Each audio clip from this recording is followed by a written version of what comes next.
మొత్తం 54 ఏళ్ల సమైక్య రాష్ట్రంలో ఏ ప్రాంతం వాళ్ళు ముఖ్యమంత్రిగా ఎంతకాలం ఉన్నారనేది ఒకసారి తీసుకున్నట్టయితే మా ప్రాంతం వాళ్ళు మొత్తం 4 ముఖ్యమంత్రులుగా ఉన్నారు. 6 సంవత్సరాల 14 నెలల 6 సంవత్సరాల 4 నెలల 14 రోజులు. ఒక్క నిమిషం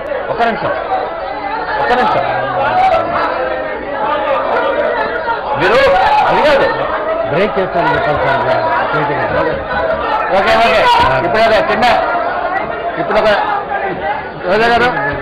ఇప్పుడు ఒక చిన్న విరామం తీసుకుందాం. దాని తర్వాత చర్చ ప్రారంభిద్దాం. జలవనరుల గురించి నేను చెప్పాను.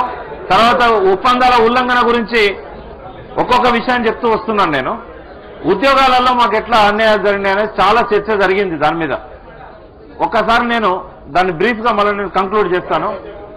1928 ప్రాంతంలోనే ముల్కీ రూల్స్ అనేటివి మాకు తెలంగాణ ప్రాంతంలో ఉన్నాయి.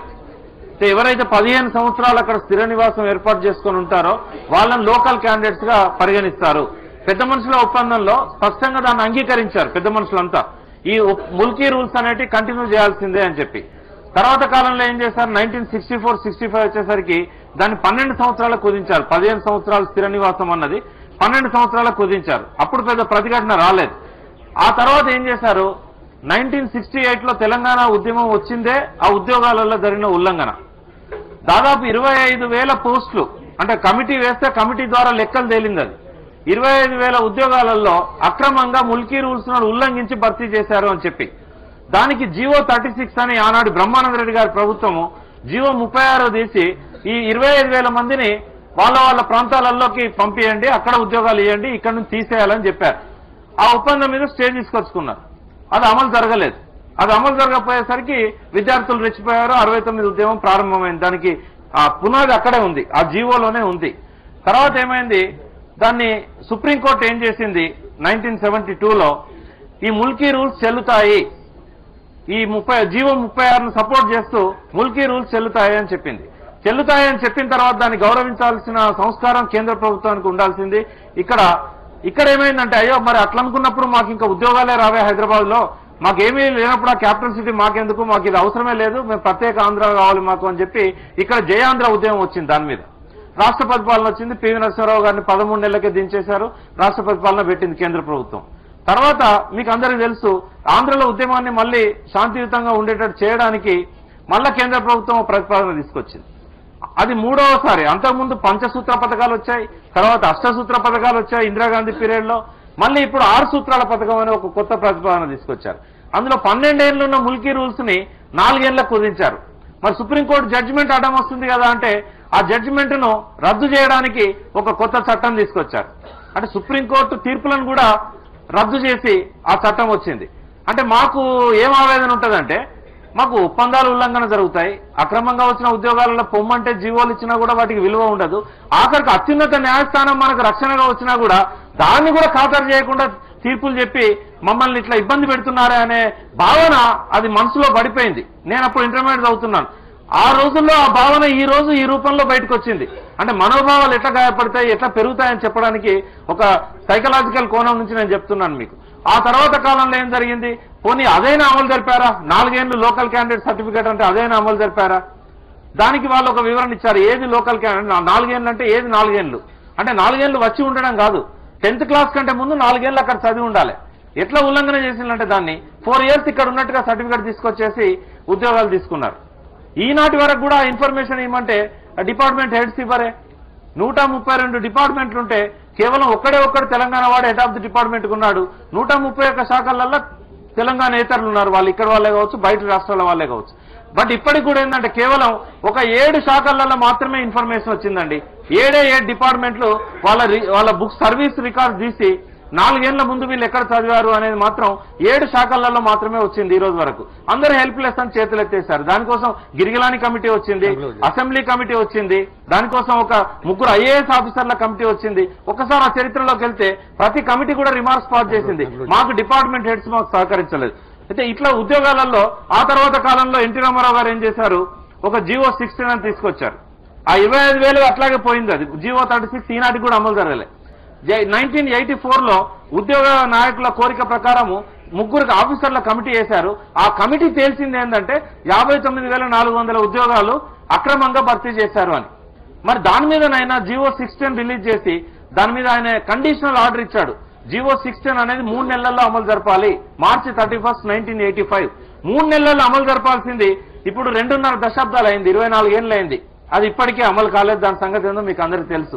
అంటే ఎందుకు మా మనోభావాలు గాయపడ్డాయంటే ఇది సమైక్య రాష్ట్రంలో ఈ జీవో అమలు జరగదు, వీళ్ళు అమలు చేయరు అనేది వచ్చింది. పోనీ కొద్ది మేరకు అమలైంది కూడా ఎట్లా అమలైందంటే మా తెలంగాణ ప్రాంతంలో ఇంటర్ జోన్లు ఎవరైతే హైదరాబాద్కి వచ్చారో వాళ్ళని వెనక్కి పంపారు, కానీ ఇతర ప్రాంతాల నుంచి వచ్చిన వాళ్ళని వెనక్కి పంపే ప్రయత్నం జరగలేదు. అంటే కొన్ని జరిగినాయి. ఒక పోలీస్ శాఖలో జరిగింది. నేను చెప్తున్నాను, ఐ యాక్సెప్ట్ ఇట్. కొన్ని శాఖలు జరిగింది. మిత్రులారా, నేను కంక్లూడ్ చేస్తున్నాను. రోజా గారు కంక్లూడ్ చేస్తున్నాను. అంటే ఇంకొక విషయం చెప్తానండి. ఇప్పటి వరకు నేను జరిగిన అన్యాయాల గురించి చెప్పాను. ఇప్పుడు మా భావాలు ఎట్లున్నాయి మీ పట్ల అనేది చెప్తాను నేను. ఇది చాలా జాగ్రత్తగా వినండి. రాయలసీమ ప్రజల పట్ల, కోస్తా ప్రజల పట్ల తెలంగాణ వాళ్ళు ఏమనుకుంటారు, దయచేసి కేసీఆర్ గారి మాటలను పక్కకు పెట్టి వినండి. ఒక నిమిషం, మేము చూసుకుంటామండి. ఒక నిమిషం.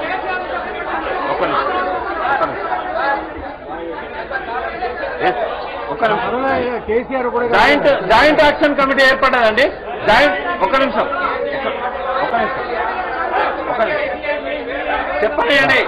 జాయింట్ యాక్షన్ కమిటీలో ఒకరినొకరు విమర్శించుకోవద్దు అనేది స్పష్టంగా అనుకున్నాము. కాబట్టి ఇప్పటి నుంచి విమర్శలు ఉంటాయి. ఒక ప్రాంతం వారిని కానీ, ఒక ప్రాంతం సంబంధించిన నేతలు కానీ ఎవరిని కూడా విమర్శించవద్దు అనేది స్పష్టంగా వచ్చింది. కాబట్టి ప్రజల మధ్య ఎటువంటి వైరుధ్యాలు లేవు. ఇప్పుడు హైదరాబాద్ విషయం చూద్దాం. హైదరాబాద్ విషయంలో నేను ఒక మాట చెప్తానండి. మనం అందరం ఏమనుకుంటున్నామంటే హైదరాబాద్ లో బాగా అభివృద్ధి జరిగింది అనుకుంటున్నాం మనం అందరం కూడా. బట్ హైదరాబాద్ లో ఏం జరిగింది, విధ్వంసం జరిగింది అనేది మేము అంటున్నాం. అంటే అది మీ వల్ల కాదు, దయచేసి వినండి. హైదరాబాద్ లో జరిగింది అభివృద్ధి కాదు, విధ్వంసం. నేను అనట్లేదు. క్లాడ్ అల్వారిస్ అని ఒక విదేశీయురాలు హైదరాబాద్కి వచ్చి ఇక్కడ జరిగింది అభివృద్ధి కాదు, విధ్వంసం అని సర్టిఫై చేసిపోయింది. ఆమె చెప్పినవన్నీ కూడా ఎంత చక్కగా రాసిందంటే ఆమె. ఇవాళ ఫార్మా కంపెనీలు హైదరాబాద్ లో ఉన్నాయి. సరే, అవి కేవలం ఆంధ్ర వాళ్ళే కాదు కదా, అన్ని కంపెనీలు ఉన్నాయి. మరి హైదరాబాద్ లో జరిగింది డెవలప్మెంటా విధ్వంసం అనేది చూడండి. 20,000 కోట్ల ఫార్మా ఉత్పత్తులు ఇవాళ ఎగుమతి చేస్తున్నారు విదేశాలకు. అయితే వాటి వల్ల దుష్ఫలితాలు ఎలా ఉన్నాయంటే, ఫస్ట్ టైం అవి తయారు చేసే ఇండస్ట్రీస్ ఏవైతే వెదజల్లుతున్న కాలుష్యం ఉన్నదో దాదాపు హైదరాబాద్ చుట్టుపక్కల 200 కిలోమీటర్ల వరకు హైదరాబాద్ చుట్టుపక్కల ఆ గాలి పీల్చినా, ఆ భూగర్భ జలాలు తాగినా వాళ్ళందరూ కూడా రోగాలకు దగ్గర అవుతారు, చచ్చిపోతారు. అంటే హైదరాబాద్ లో నిజంగా డెవలప్మెంట్ ఉందా అంటే ఒకసారి చూడండి మీరు. మొత్తం కాలుష్యం అయిపోయింది. నేను చెప్పట్లేదు, డిపార్ట్మెంట్ వాళ్ళు, ఇండియన్ ప్రివెంటివ్ మెడిసిన్ వాళ్ళు చెప్తున్న మాటలు ఏంటంటే హైదరాబాద్ సరౌండింగ్ లో 100-200 కిలోమీటర్ల వరకు మొత్తం కూడా. ఒక నిమిషం సార్, ఒక నిమిషం. తర్వాత ఈ ఫార్మా కంపెనీస్ క్లోజ్ చేస్తారు. ఒక నిమిషం, ఇంపార్టెంట్ టాపిక్. ఇప్పుడు హైదరాబాద్ కి ఎవరైనా రావచ్చు, ఎవరైనా ఉండొచ్చు. ప్రజల్ని ఎవరిని కూడా మనకు రావద్దని చెప్పే స్వేచ్ఛ లేదండి, హక్కు లేదండి. కాన్స్టిట్యూషన్ ప్రకారం కాన్స్టిట్యూషన్ లో ఉన్న, రాజ్యాంగంలో ఉన్న ఆర్టికల్ ప్రకారము ఎవరైనా ఎక్కడైనా ఉండొచ్చు, వ్యాపారాలు చేసుకోవచ్చు, ఉద్యోగాలు చేయొచ్చు. ఎవ్వరం కూడా మిమ్మల్ని, ఏ ప్రాంతం వాళ్ళని కూడా వద్దనే హక్కు మాకెవరికి లేదు. చాలా స్పష్టంగా చెప్తున్నాను నేను. ఎవరిని గోబ్యాక్ అనే అవకాశం లేదు. నేను చెప్పనండి సార్, ఎక్కడ మాట్లాడిస్తారు సార్? వాళ్ళకి అయిపోయింది మిత్రులారా, అయిపోయింది. రోజా గారు ఒక్క నిమిషం అజాద్, ఒక్క నిమిషం నేను మాట్లాడినామండి. నేను మాట్లాడుతున్నా ఒక్క నిమిషం ఆగండి. ప్రకాష్ గారు చెప్పింది దాదాపు అయిపోయింది. ఇది హెచ్ఎంటీవీ ఈరోజు చేసింది గొప్ప సాహసం. మిత్రులారా, ఏమంటారు? నేను మాట్లాడుతున్నా మేడం, నేను మాట్లాడేది మీరు వినండి. హెచ్ఎంటీవీ ఈరోజు చేసింది గొప్ప సాహసం. ప్రకాష్ లాంటి వ్యక్తిని ఇక్కడ కూర్చోబెట్టి తెలంగాణ వాదం వినిపించడం అనేది చాలా సాహసం. అది ఎందుకు చేశామంటే రాయలసీమ వాసుల మంచితనం మీద గొప్ప నమ్మకం ఉండబట్టి, మీ సహనం మీద, మీరు ఒక భిన్నమైన అభిప్రాయాన్ని కూడా స్వీకరించే మంచి మనసు మీకుందనే నమ్మకంతోనే మేము ఇక్కడికి వచ్చాం. ఆ నమ్మకాన్ని మీరు నిలబెట్టుకున్నారు. మీరు చాలా జాగ్రత్తగా విన్నారు. ఆయన ఇప్పుడు ఆయన ముందే చెప్పారు, ఈ చెప్పినవన్నీ ఆయన అభిప్రాయాలు కాదు. అయిపోయింది, నాది అయిపోయింది. తెలంగాణ వాదం ఇప్పటికీ అక్కడ బలంగా ఉండడానికి కారణాలు ఏమిటో వివరించాడు ఆయన. దాంట్లో మీకు గణాంకాలు వెరిఫై చేసుకోవచ్చు, తప్పైతే తప్పని చెప్పొచ్చు. ఇప్పటికే మీకు రాజగోపాల్ రెడ్డి గారు లాంటి వారు ఏమైనా ఇరిగేషన్ ప్రవీణులు ఆయన ఖండించవచ్చు, ఆయన చెప్పింది ఖండించవచ్చు.